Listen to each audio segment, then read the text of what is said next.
want silence.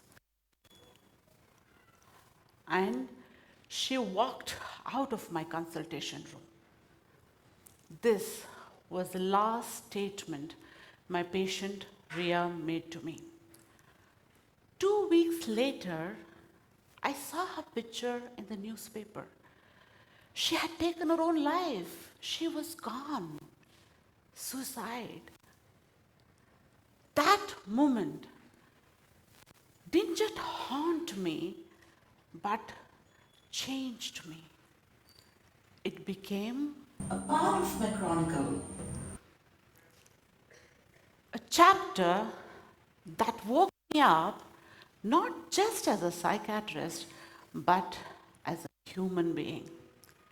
I started realizing the triggers don't only stem from the diagnosis and the trauma, they come from questions.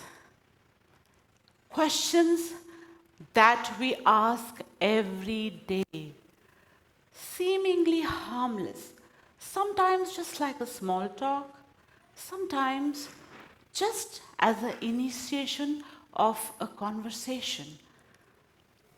These questions comes from you, comes from me and everybody. I do understand suicide results from multiple factors, combinations of social, psychological, emotional, biological. I personally have witnessed many of my patients losing their life.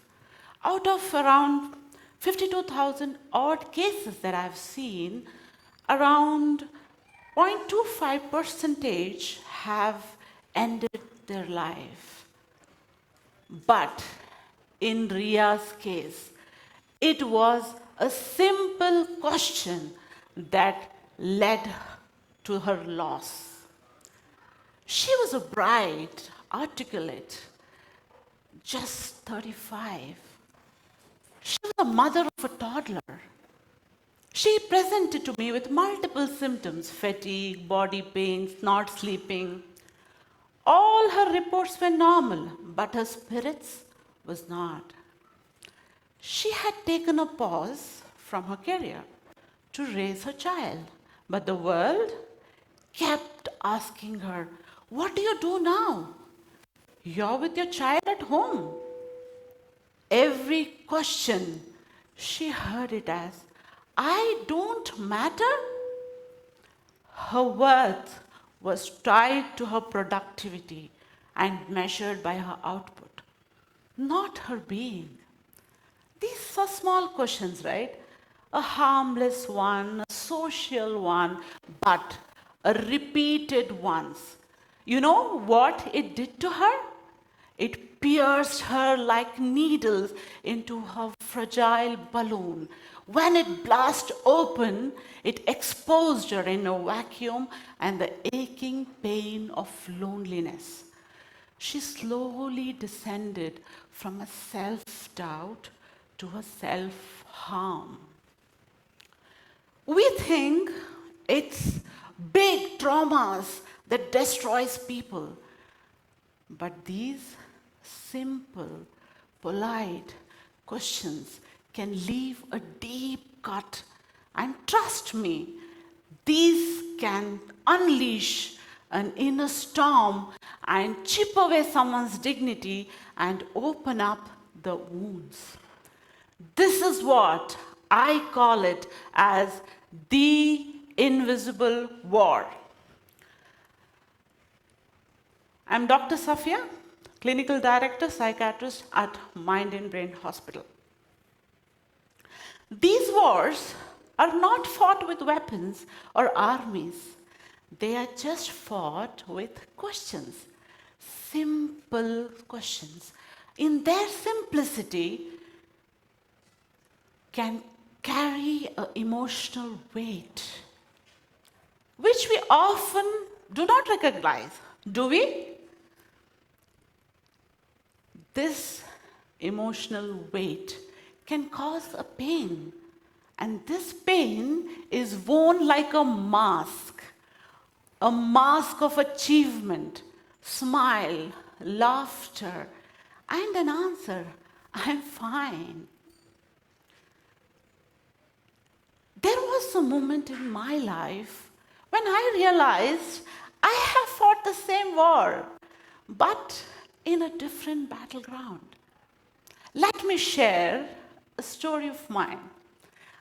I come from a small village called Napoklu. As a child, I was bombarded with a lot of questions and was often teased as Karattu Pennu. That means a dark girl in my native language. I was around 10 when I was in a family gathering with my mom. A lady walks up to me and asks a question.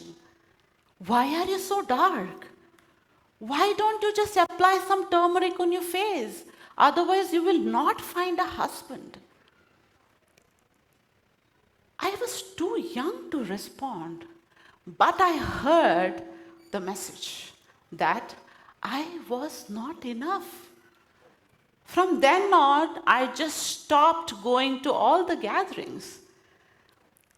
At around 11, due to this and somehow other factors, I joined a hostel. That was my first escape. I call it my chase. I wore my first mask of achievement. I started chasing grades. I felt worthy only when I stood first in the class. Fast forward, I chased degrees, titles, then I became a doctor, then a BC Roy Award, IIM, Best Psychiatrist. Along with building my profession, I was slowly building a cage for myself. Cage of achievement and productivity. Usually, I would be busy throughout the day. Days when I didn't have enough patience, I started getting disturbed. One such day, I broke down. I shouted at my front office. I could not handle myself. I realized it was not the half-empty calendar that hurts. It was my silence. The silence which started feeling like a failure.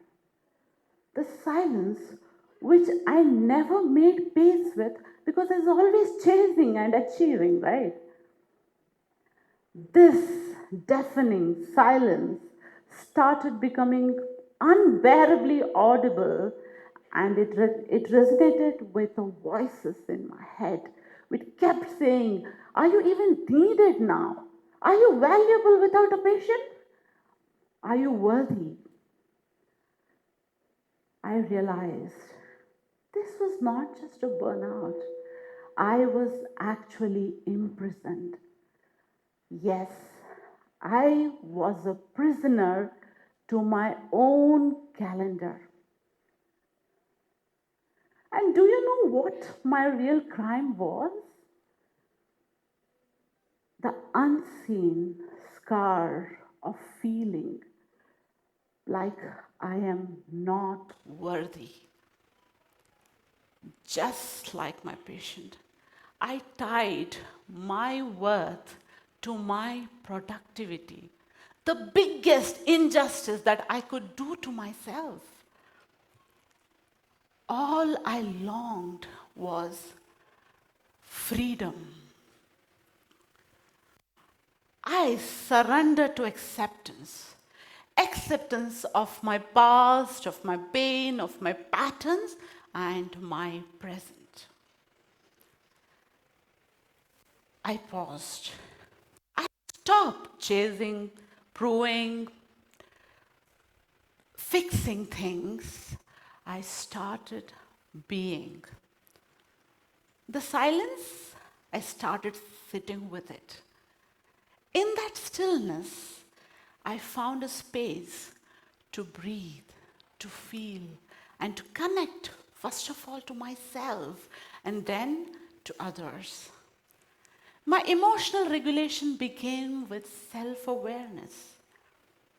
Self-restraint became my superpower to be comfortable with the discomfort. My liberation started with the submission. Submission to my Creator. I bent down to raise up, feeling complete, authentic, and special. Not with passivity and giving up, with accountability and showing up. When we look back at the journey of my patient and my own, it's clear that a wrong question can break us. So then how do we ask the right question? So let's do this. I am going to ask you one question. What is the 3 magical words that connects humans? Any guesses? No. It's not I love you. You're too optimistic. If you look at any of the formal or a casual conversation, typically it starts with, how are you? This is a common phrase all of us use just to start a conversation. We don't ask how are you wanting a true response. We just ask it as a habit or a ritual without having a genuine concern. Genuine curiosity. We actually don't care. Next time you ask someone, how are you? Don't stop at the polished layer.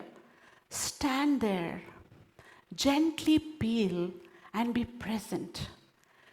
You never know. You maybe touch someone's truth and become a bridge to somebody who is just losing hope in life. Your voice matters. Someone, somewhere, is trying to find their voice through the echo of ours. A compassionate, genuine, empathetic human connection is what the world needs today, and that is the best suicide prevention tool. Let's overuse it. Do we all stop talking after how are you? We do ask follow-up questions, right? Why you don't have kids? Why have you become so fat? Why don't you just lose some weight? Why are you not switching the job? Why are you not getting married? Do you think these will build bridges? These will put us into our boxes of judgment. It's never about the answers. It is about the questions. Let's be kind. Let's be mindful. Let our questions be an invitation to connect, to understand, to witness another person beyond their assumes. Let's make meaningful, safer conversation and richer communications. You know what? If you want to ask a good question, don't you think you should be asking good question to yourself too? What I've noticed is the questions we ask someone mostly, project our own insecurities. You must consider asking yourself, what are you hiding? What's the guilt? Do you feel good enough?